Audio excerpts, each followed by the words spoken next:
Welcome to Conversations. I'm Suresh Kochadal. Colleges and universities in our country for long have been places where education was given and taken. But over the last 2 decades, we have seen a steady deterioration in the quality of the universities and the way the students and some of the professors behave. We have seen that in numerous institutions, but I'll take up that later. For now, the story is on how Tata Institute of Social Sciences has put in an honor code for students, saying that they won't participate in political talks and dharnas and the rest. As I said, for a long time, many of our institutions have been in the clutches of the leftist ideology. From professors to students, everyone used to strongly peddle the communist philosophy in the name of academic freedom. Well, let's talk about the academic freedom. We know what that is all. It was less about academics and more about politics. It was more about brainwashing the minds of students who come in with fresh ideas and then setting a narrative for them to follow in the day-to-day lives. And maybe that goes on for the rest of their lives. This is what is happening in many of our universities.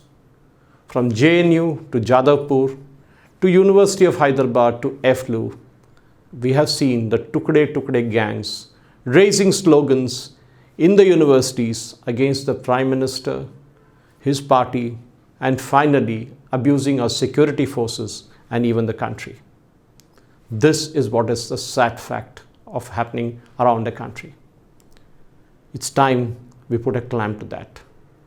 We even saw how the so-called students celebrating the massacre of CRPF personnel who were killed by Naxals. We saw them raising slogans in support of the Naxalites.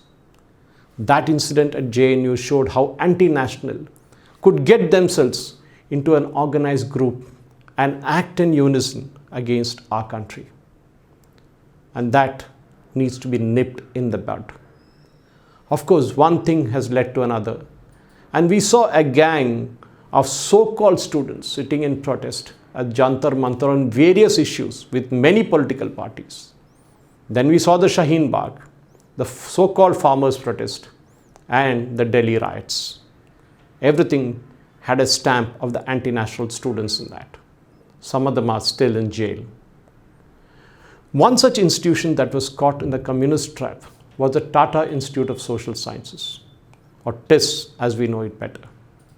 Very reputed at one time, it has also gone down the path of what we saw happening at the Asim Premji universities and other places, which are now the bed of anti-nationals.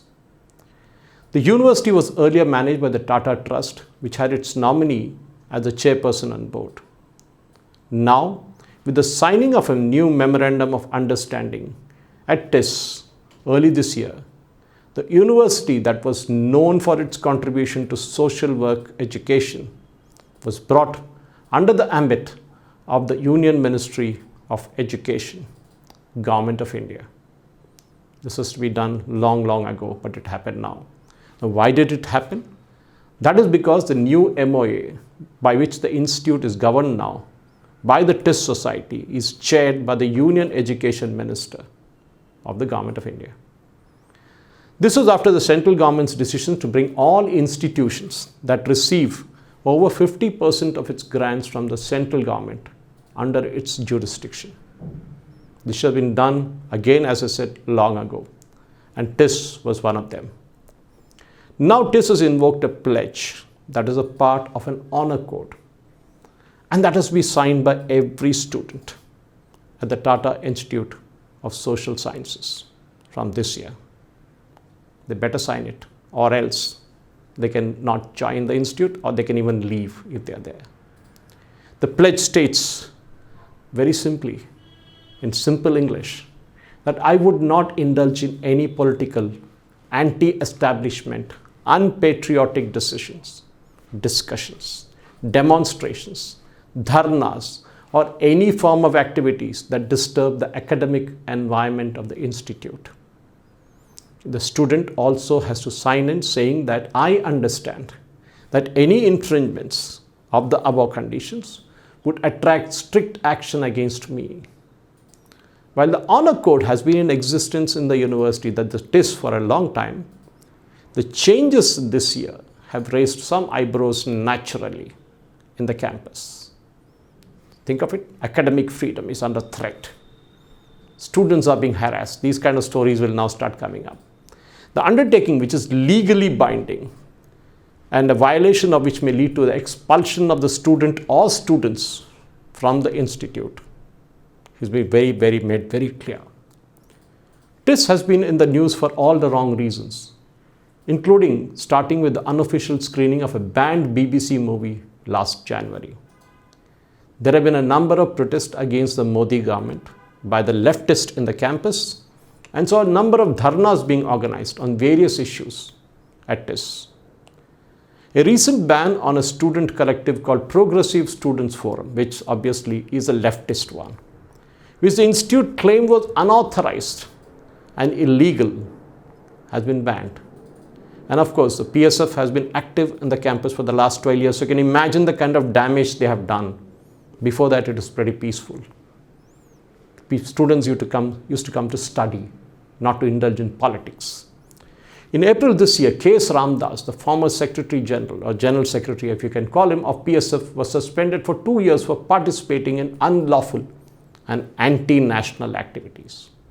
I wonder why he was just suspended. He should have been thrown into the jail for sedition and treason.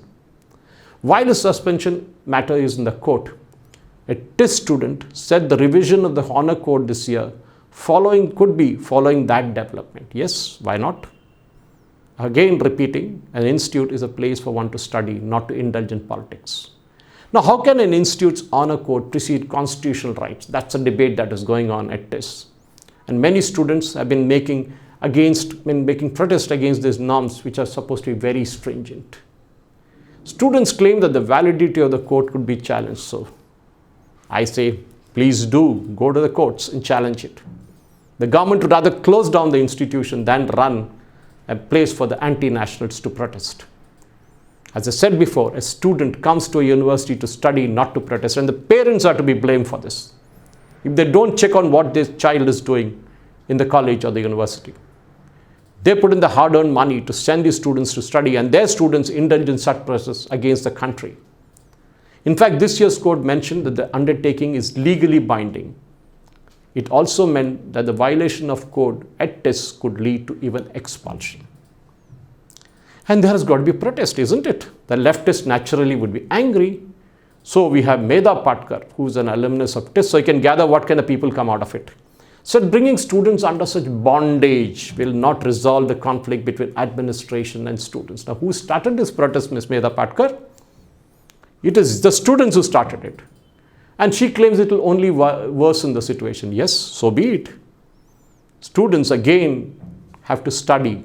If there's a genuine reason, they can protest, but that is not in a violent manner and against the country. Protesting against the country is not allowed. Simple and plain.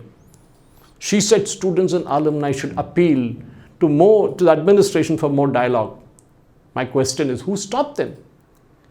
The code that the students have been asked to sign is against the basic constitutional rights. My foot. You better follow the constitution as it is right now, till somebody modifies it. The TIS alumni, she claims, are known for the work in peace and non-violent work in the society. Yes, Naxals are very non-violent. We know that. Whom are you kind of playing with, Ms. Patkar? We know what the professors at JNU, many professors at JNU do with the students in provoking them against the administration and the government. And of course, they are all urban Naxals, if you can call them that.